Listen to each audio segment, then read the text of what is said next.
warahmatullahi wabarakatuh. Sampurasun, Mugi Rahayu Sagung Dumadi. Sahabat sedulur, kembali lagi bersama saya Iqbal Firmansyah dari Pakuan Pajajaran Channel. Saya selalu ditemani sama Anda Putra Wijaya alias Ule. Kita ini pemuda dari Bogor ya. Iya. Seperti lagu Roma Irama, pria idaman.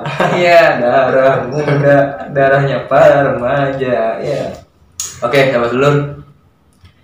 Pada video kali ini saya akan membahas tentang peninggalan kerajaan Pajajaran yang ada di Bogor. Namun sebelum videonya, pencet dulu tombol like, komen, dan juga subscribe-nya. Oke, lanjut.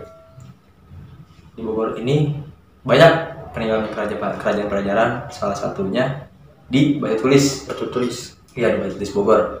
Di situ ada berapa batu ya peninggalan kerajaan Pajajaran itu? Pertama, tulisan itu kan aksara. Yang batu lingga sebutannya itu, yang lurus itu.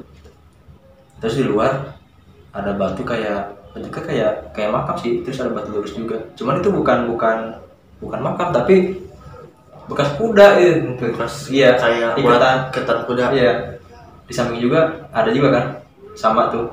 Jadi yang satu madep sini, satu madep gini. Iya. Nah di belakang juga ada batu segimana ya? Segini paling ya. Di samping.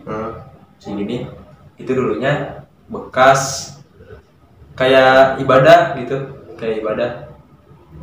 Nah di belakang berkasi batu tulis itu ada kayak meja batu, jadi bentuk meja, ada bangkunya gitu. Nah itu tempat buat kayak ngasih sesajen gitu pas ibadahnya. Iya. Kayak model dupa ya, gimana sih orang-orang Hindu gitu kan dulu. Gitu. Nah terus berlanjut batu tulis ke bawah tuh ada juga air sumur apa namanya ya, apa tuh namanya tuh, di bawah, persis di bawah istana batu tulis. Itu ada air sumur, jadi sebutnya itu 7 air sumur. Sebutnya ada 2 sih. Di sebelum Badalem ada juga sumur. Nah sekarang sumur itu kan ditutup ya, jadi orang nggak boleh masuk karena memang dulu kan ada pernah gitu orang pengen ngebangun entah apartemen entah apa gitu, tapi di situ penunggunya marah, jadi dibatalin pembangunan itu. Nah terus kita setelah misalkan kita datang ke sana nih, ke sumur 7, kita jalan lagi, ada tuh petilasan Badalem. Badalem itu penyiar agama Islam di daerah Batu Tulis Bogor gitu. Nah agak jauhan sedikit Eyang Rangga Gading. Jadi Rangga Gading itu patih ya. Kita pernah ke sana. Cuma kita belum sempat nih sahabat dulu bikin videonya. Mudah-mudahan setelah PPKM kemudahan kita mematuhi protokol kesehatan, kita bisa sempat datang ke sana ya. Mudah-mudahan aja, minta doa dan restunya. Di sana yang Rangga Gading itu petilasan. Jadi nggak yang Rangga Gading doang sih. Ada juga Sunan Kalijaga. Ada juga yang Raden Surakencana. Ada juga yang Prabu Kian Santang. Dan lebih keren lagi nih, yang lebih menonjol sebetulnya, ada juga nama Sri Baduga di situ, ya kan? Kayak tempat kumpulan. Iya. Jadi dulu mungkin itu tempat rapat kali ya, jadi sandiwara gitu. Dan pernah ngedengar dari kuncinya itu tuh dulu tempat apa sih? Apa ya, kota ini gitu, tentara latihan ya? Apa sebutannya sih? Pendidikan tuh. Nah, tentara kerajaan Pajajaran di situ. Nah terus kalau misalkan ke daerah Tugu Kujang kesini ke belakang itu ada kebun raya. Nah kebun raya itu dulunya hutan Samida, jadi taman bekas kerajaan yang dibangun oleh Sri Baduga Maharaja. Itu tertulis di pasti Batu Tulis, hutan Samida itu tertulis. Nah kalau masuk pas di tengah-tengah Kebun Raya Bogor, di bawah istana Kebun Raya itu ada 3 makam. Ibunda Ratu. Iya, Ibunda Ratu. Bajipra sama Bima, Bajipra, sama Senopati. Babahul. Jadi ketiga yang itu beliau dulunya abdi pajajaran gitu ya, penggawa kerajaan. Nah terus ada juga situs Ranggapati. Nah kita juga pernah sana ya. Nah sini ada videonya nih, kita pernah videoin ya. Di video sebelumnya kita pernah videoin ya. Daerah Batu Tulis. Iya, di daerah Batu Tulis. Situs Eyang Ranggapati. Itu tempatnya di belakang gereja ya, di belakang gereja ya. Jadi pokoknya nggak jauh deh dari Prasasti Batu Tulis tuh. Gak jauh. Ya terus situs Ranggapati itu dia tuh dulunya Senopati juga, Senopati. Kalau sekarang mah sebutannya Perdana Menteri gitu. Nah ada juga situs Kupalandak. Jadi situs Kupalandak ini di dalam perkampungan. Cuman karena seiring jalannya zaman ya, jadi nggak banyak orang tahu. Kita juga belum sempat sama sih. Belum sempet. Iya pengennya semua nih peninggalan pada jalan kita bisa buat video di situ gitu. Cuman karena kondisinya sekarang lagi PPKM, lagi COVID gini ya, kita harus patuhi aturan pemerintah. Iya. Terus ada situs Eyang Cimuanara. Tuh. Ya, Itu tempatnya di Bantarjati di Tegal Gundil. Cuman di sono nggak boleh sama selur buat video, kamera itu nggak boleh. Foto-foto. Iya dilarang. Itu sudah aturan dari Kuncene ya. Saya juga nggak tahu kenapa itu aturannya gimana. Tapi yang jelas kita harus patuhi ya aturan itu. Jadi yang Cimuanara itu nggak cuma di Galuh, Ciamis, tapi sini juga ada di Kebonraya, di Bogor, di Bantarjati, yang Cimuanara. Cuman yang lebih terkenal sebetulnya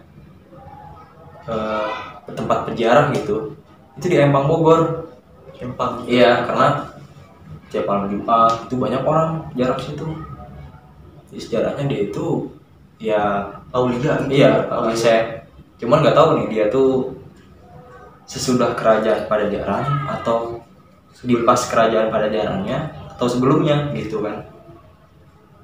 Terus juga ada Eyang Surya Kencana. Itu di Ciapus. Yang batu. Batu tuh segede rumah. Namanya Batu Karut. Itu di Ciapus yang Kencana. Naik lagi ke atas itu ada Pura Hyang. Konon katanya sih itu bekas tempat menghilangnya Sri Baduga Maharaja, tapi walau alam ya bener apa enggaknya itu ya. Terus juga ada yang Surya Kencana di sini nih, deket kok sama kita, sama rumah kita deket ya. Ya tinggal belakang doang. Di Stadion Pakansari itu belasan yang Surya Kencana.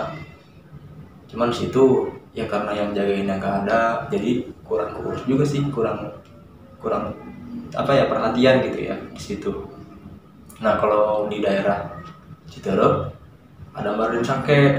Itu Mbah Sake itu penyiar juga agama Islam.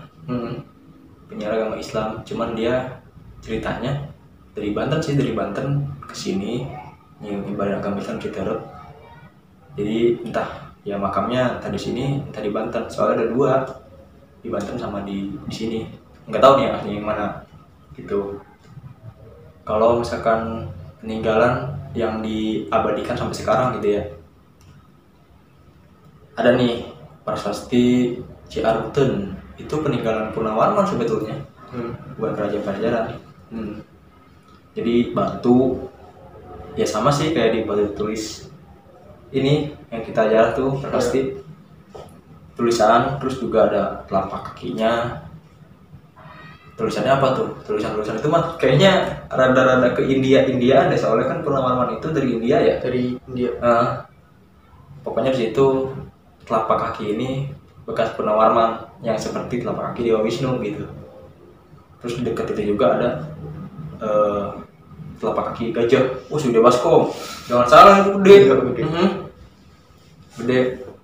Terus jalan lagi, nggak jauh dari situ ada juga Batu Dakon, apa ya, tempat zaman kerajaan tuh pada berdoa gitu, Batu Dakon. Nah ada juga petilasan sih di pinggir kali, ada juga. Jadi kayak perahu bentuknya, pinggir kali kayak perahu, jadi kayak kapal Cuman di bawah di pinggir kali kita naik dulu ke atas ke tangga. Nah situ ada batu juga sih, tetap ada batu juga, entah mungkin itu bekas tapak entah apa ya, tapi yang jelas itu kata kuncinya bekas tapak-tapak seorang raja gitu. Di bawah kali juga ada, jadi batu kayak batu sejadah sangat sekerta gitu. Dia mau tanya kan nih tentang peninggalan? Tentang peninggalan yang paling disukai gitu tentang Ya yang paling disukai paling keren apa paling menonjol yang bahkan Ula itu pengen banget ke situ mulu gitu. yang mungkin kayak prasasti batu tulis, yang Cinguanara, yang gara-gara kuncinya sih baik-baik gitu. Iya. Alhamdulillah ya. Alhamdulillah. Baik, terus juga ngertiin, dia juga bisa ngebimbing ya pas kita jarang gitu. Nah sahabat seluruh pasti ada nih yang pengen tanya ya tentang Kujang. Caranya gimana sih? Biar tuh Kujang. Kok di Bogor doang gitu adanya. Nah jadi dulu itu Tugu Kujang dibangun pada tahun 1982, tepatnya pada tanggal 4 Mei 1982. Nah itu dibangun oleh wali kota Bogor namanya Bapak Ahmad Sobana. Nah kan di Bogor suka ada jalan tuh nama Jalan Ahmad Sobana. Nah, itu beliau yang membuat Tugu Kujang itu. Karena beliau ini paham Kujang ini kan warisan luhur kita nih, khususnya di Jawa Barat nih. Sunda kan kita kan Bogor ini peninggalan kerajaan gitu. Jadi diabadikan si Kujang ini. Jadi dibikin simbol lambang kota Bogor. Supaya apa? Supaya budaya dan sejarah kita ini nggak hilang gitu. Tugu Kujang juga ada sakralnya, jangan salah. Iya harus masih ada. Pas pembangunannya si Kujang ini nggak mau menghadap kemana-mana, pas dihadapin ke arah mana ya, timur, barat, selatan, utara, itu jatuh lagi. Dia punya ke arah istana. Dia punya istana Bogor, iya. Ya walau-walam sih ya, entah kenapa gitu dia kok maunya di menghadap ke istana Bogor.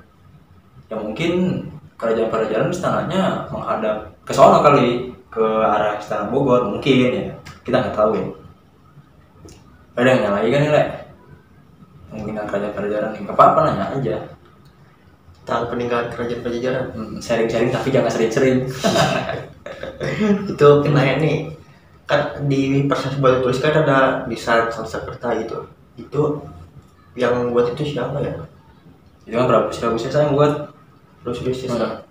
Kalau Prabu Surawisesa petilasannya kalau di Bogor saya belum pernah dengar sih kalau Prabu Surawisesa. Tapi kalau misalkan tempat penempatan beliau itu di situ, karena kan raja-raja kerajaan dan tembatinnya di prasasti batu tulis semua gitu. Dan yang itu aja Udah. Oke, sahabat seluruh, mungkin ini saja cerita tentang peninggalan dari kerajaan Pajajaran. Ya sahabat seluruh, kalau misalkan main ke daerah Bogor, kabupaten maupun kota, ya kami berharap jarang lah gitu kan, supaya bisa tahu juga sejarah-sejarahnya ya. Oke, saya Iqbal Firmansyah dari Pakuan Pajajaran Channel mengucapkan banyak terima kasih sudah menonton video ini. Dan saya ditemani sama Nanda Putra Wijaya alias Pule. Jangan lupa juga untuk menekan tombol like, komen, dan juga subscribe. Assalamualaikum warahmatullahi wabarakatuh. Sampurasun.